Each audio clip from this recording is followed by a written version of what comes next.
Hello, Dr. Caps. So today we are going to be discussing what happens when we create a acid-base neutralization reaction. Our base is going to be baking soda, aka sodium bicarbonate, and our acid is going to be acetic acid in a diluted form in vinegar, just plain old white vinegar. Now, I doctored up the vinegar a little bit because I enjoyed our lava project so much, our lava lamp project so much last week, that I decided to put some red in the vinegar. So there's our base, our baking soda, sodium bicarbonate. Here is our doctored up food coloring acetic acid vinegar. So this is our acid.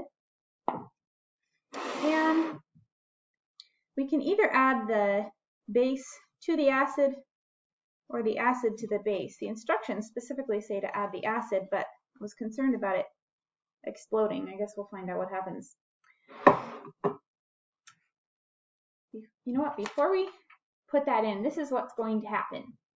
So we have our sodium bicarbonate, and it's reacting with acetic acid to form sodium acetate and carbonic acid.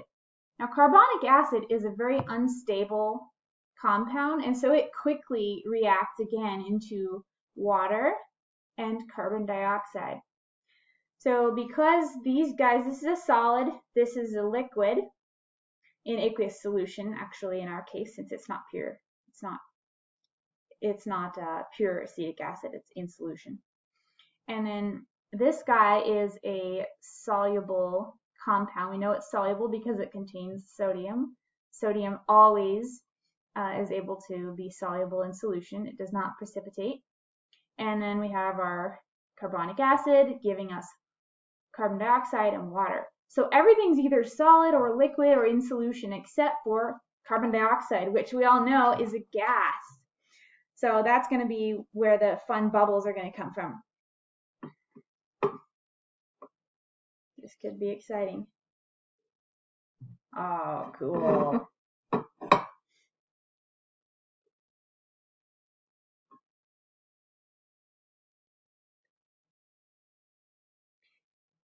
think it's going to take a minute to get going. The vinegar has to soak into the baking soda.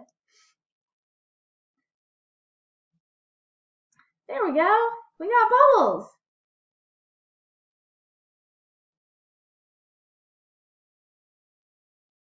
Very cool. So all those bubbles are basically carbon dioxide that the reaction inside here has created, and they're bubbling up to the top.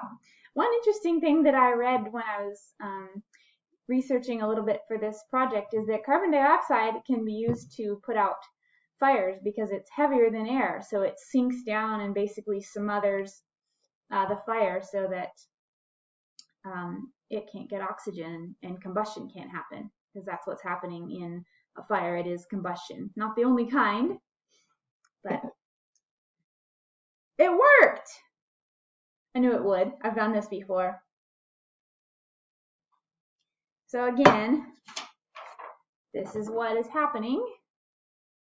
Got our sodium bicarbonate, acetic acid, sodium acetate, carbonic acid, which dissociates in or reacts into water and carbon dioxide. So this vinegar now has sodium acetate in it in the solution, but it also has more water. So since this was already sodium acetate or acetic acid in solution, the vinegar we started with was acetic acid in solution, aqueous solution. So it was water and acetic acid.